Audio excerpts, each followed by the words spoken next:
Al gobierno Petro se le infiltró un traidor.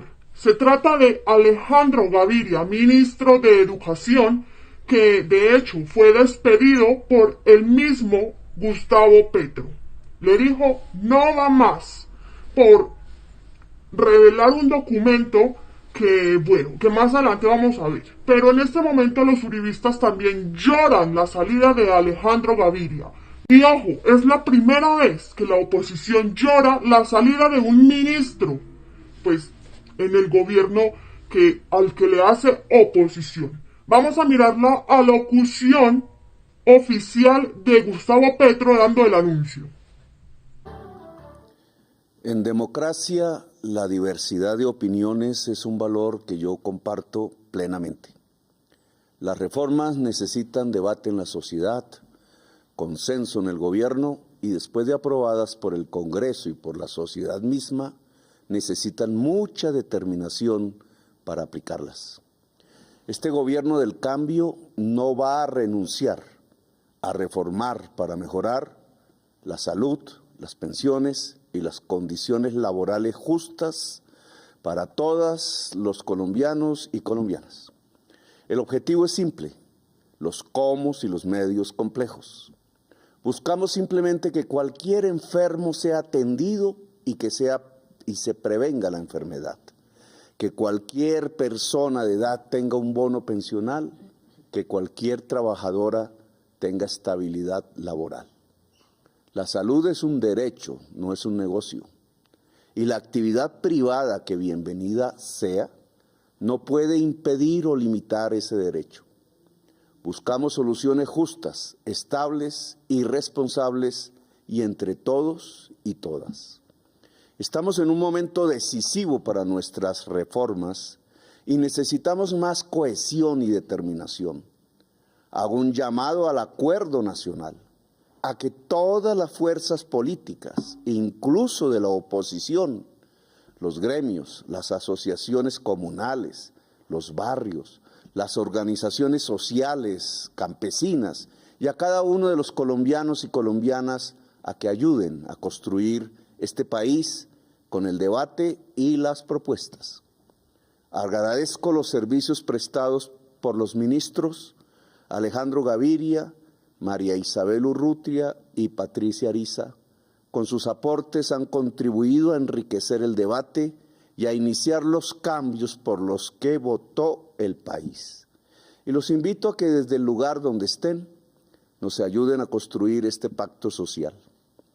He decidido nombrar a Aurora Vergara como ministra de Educación y a Astrid Rodríguez como ministra del Deporte para que con nuevas energías puedan culminar el proceso de reformas iniciadas.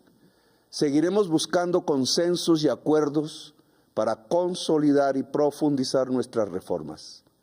Mi gabinete y yo, como presidente de la República, seguimos comprometidos en sacar no solo las reformas, sino unas reformas que mejoren sustancialmente la vida de todos los colombianos y colombianas. Buenas noches, Colombia. Además de esto, vamos a detallar cuál fue el documento por el que salió no solamente el ministro de Educación, sino el de Hacienda y el de Agricultura. Alejandro Gaviria dijo que si este documento salía, pues se veía muy afectada la reforma a la salud. Así que vamos a mirar lo que dice este documento y cómo expone de mala manera esta reforma. Este es el documento con el que salió Alejandro Gaviria y otros dos ministros del gobierno. Así pues traicionando a Petro. Miramos qué dice aquí en cambio. Si este documento se filtra, la reforma se cae. El papel de la discordia. Cambio obtuvo en exclusiva copia del documento presentado por los ministros de Educación, Hacienda y Agricultura y el director de Planeación con sus reparos a la reforma a la salud. Según ellos, el proyecto no pasa el examen constitucional ni financiero. El presidente y la ministra consideran lo contrario. El momento más tenso que se ha vivido durante el gobierno de Gustavo Petro tuvo lugar hace unos días en el despacho de la jefa de gabinete, Laura Sarabia. A esta oficina, que muchos tienen como la segunda más poderosa de la Casa de Nariño, llegaron los ministros de Hacienda, José Antonio Ocampo de Agricultura, Cecilia López de Educación, Alejandro Gaviria y el director de Departamento Nacional de Planeación, Jorge Iván González. Los cuatro habían escrito un documento de observaciones al articulado de la reforma de la salud, que días antes le habían entregado a la ministra de Salud y al presidente de la República. Como los reparos habían sido formulados en consejos de ministros en Bogotá y Villa de Leyva, el presidente Petro les había pedido unificar las observaciones y escribirlas con el propósito de que la ministra de Salud, Carolina Corcho, las incluyera en el proyecto, que sería presentado al Congreso. La sorpresa consistió, según ellos, en que los pusieron a votar corriente, pero ninguna de sus observaciones fue tenida en cuenta. Estaban quejándose de eso con la jefa de gabinete cuando llegó a la reunión la ministra de Salud. En su mano, la ministra Corcho tenía una USB con el articulado final del proyecto y con las versiones anteriores. Ante el vehemente argumento de los ministros discrepantes, abrió el archivo en un computador y les mostró cómo, a juicio de ella, las observaciones habían sido incluidas en el régimen de transición. El ministro Alejandro Gaviria expresó que lo único que se incluyó a última hora fueron un par de artículos cosméticos que en nada cambiaban la reforma. Luego la palabra la tomó el ministro de Hacienda y ratificó de viva voz lo que había publicado en un comunicado, en el que dijo que todas las reformas en curso, como son la agraria, la de salud, laboral y la del sistema pensional, tendrán que ser coherentes con la regla fiscal. De acuerdo con los estimados previos de Hacienda y Planeación, los costos de la reforma únicamente durante el gobierno Petro serían de 90 millones de pesos, es decir, más de 4 reformas tributarias como la aprobada el año pasado. Cuando la ministra empezaba a responder por el tema fiscal, nuevamente tomó la palabra Alejandro Gaviria, quien sostuvo que el Estado era ineficiente por principio y que el sistema de aseguramiento de la salud debía tener un carácter mixto, donde se garantizara la existencia de las EPS. En el documento se puede leer que los ministros discrepantes tienen dos clases de objeciones, unas de orden constitucional y otras presupuestales. En el tema constitucional sostienen que la reforma debe de ser tramitada como una ley estatutaria y no como una ley ordinaria. Las estatutarias exigen un trámite especial con mayoría absoluta, votación nominal y en una sola legislatura. En plata blanca, esto significa que es más difícil su aprobación porque, en contraste, una ley ordinaria se aprueba con mayoría simple y sin plazos, especiales entre comisiones y plenarias. Y es que inmediatamente lo pasaron algunos días donde Gustavo Petro dijo no va más Alejandro Gaviria. Y la reacción de todos los uribistas fue la de lloriquear. Vamos a mirar algunos tweets de lo que dice esta gente. Bueno, por acá María Fernanda Cabal dijo: cuando el gobierno se acercó para ver la mermelada, se dio cuenta que se le había acabado, pero ágil y astuto sacó a 3 ministros y con eso tendrá como empalagar los paladares más exigentes.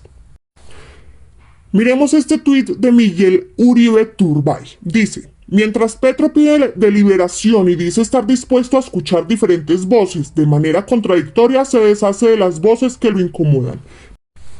Oigan por aquí a Carlos Galán, que dice: Petro se radicaliza, Gaviria se va y Corcho se queda. El presidente decide gobernar para quienes votaron por él en primera vuelta y no para quienes lo eligieron en segunda vuelta. Pero además, Gustavo Petro también se refirió a lo que es la reforma a la salud, dando también un parte de tranquilidad a las personas que han desconfiado. Vamos a mirar esto. Bueno, miremos aquí que Gustavo Petro dijo lo siguiente: la carta publicada por medios de comunicación por algunos de mis ministros sobre la reforma a la salud es cierta. Fue discutida por horas y por días por mí mismo y por los equipos técnicos que se designaron para ello. Hice una reunión con las EPS por ello. La discusión arrojó cambios del proyecto y cuadros diferentes de impacto fiscal. El cuadro inicial tiene costos que son independientes a la reforma y no debieron incluirse, como el pago de servicios a extranjeros, la formalización laboral o el pago de la deuda hospitalaria. Estos costos hay que pagarlos con o sin reforma y no se deben a ella. El cuadro actualizado que no presentó la prensa y que por honestidad intelectual debía haberles presentado quienes entregó el escrito, que hoy es un borrador, es el siguiente. Entonces aquí nos muestra este cuadro. Bueno, aquí muestra en este cuadro lo que es el costo fiscal con reforma y sin reforma. Miren ustedes. El mandato popular que recibí de mis electores y electoras es la del cambio. El proyecto de salud presentado al Congreso presenta los fundamentos esenciales de nuestra propuesta presentada en la campaña electoral a toda la sociedad colombiana y tiene todo mi respaldo. El mayor hecho de corrupción que ha sucedido en la historia se ha presentado con los recursos de la salud. Decenas de billones fueron saqueados. Por ello, no solo se fortalecieron grupos armados, crecieron ilícitamente patrimonios perenales, sino que murieron millones de colombianos. La reforma a la salud impedirá que su presupuesto pueda ser en futuro saqueado. Solicito al Congreso que se conforme de manera independiente una comisión de la verdad que le presente al país la historia del saqueo de los recursos de la salud para que no se vuelva a repetir. Y ojo, eso no es todo. Hay una jugadita del uribismo aprovechando todo este escándalo a la reforma a la salud y de la salida de Alejandro Gaviria. Y es que resulta que ahora Álvaro Uribe propone hacer una consulta popular a ver si la gente acepta o no la reforma a la salud. Y ojo, esto puede sonar a plebiscito, ¿no? ¿Recuerdan aquel plebiscito donde los uribistas dijeron voten al no y votaron al no y ganó el no? Pues me suena a un plebiscito donde ganó el no. ¿Ustedes qué opinan? Vamos a mirar esto. Bueno, miremos aquí en el tiempo. ¿Es viable hacer una consulta popular sobre la reforma de la salud? Desde Sincelejo, Sucre, el exmandatario Álvaro Uribe propuso hacer una consulta popular sobre la reforma de la salud. En un comunicado expresó: le sugiero al partido pensar con otras fuerzas políticas y organizaciones comunitarias proponer una consulta popular que proteja la estructura mixta y solidaria del régimen de salud, que evite el cambio hacia el estatismo, que mantenga las EPS buenas y que éstas se certifiquen. También aseguró que desde la colectividad del Centro Democrático viene haciendo un análisis del proyecto y encontraron que tiene un problema estructural incorregible.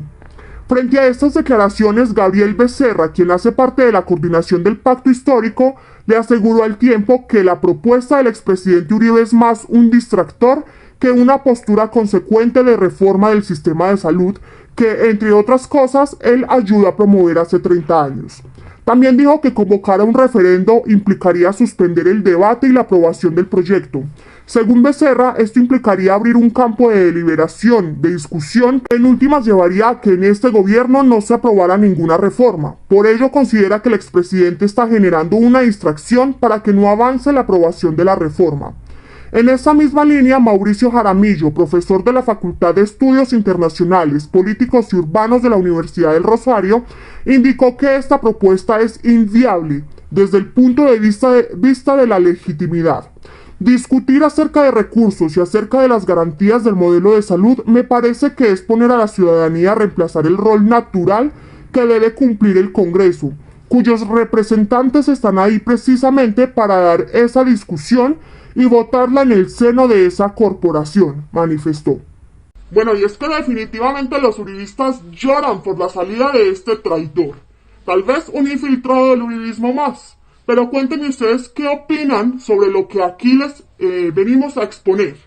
¿Qué opinan de la reforma a la salud, de la salida de Alejandro Gaviria y del uribismo que hace sino llorar? Dejen aquí su opinión en la caja de comentarios. Recuerden también darle me gusta al video y suscribirse para estar muy atentos a las noticias de la política colombiana.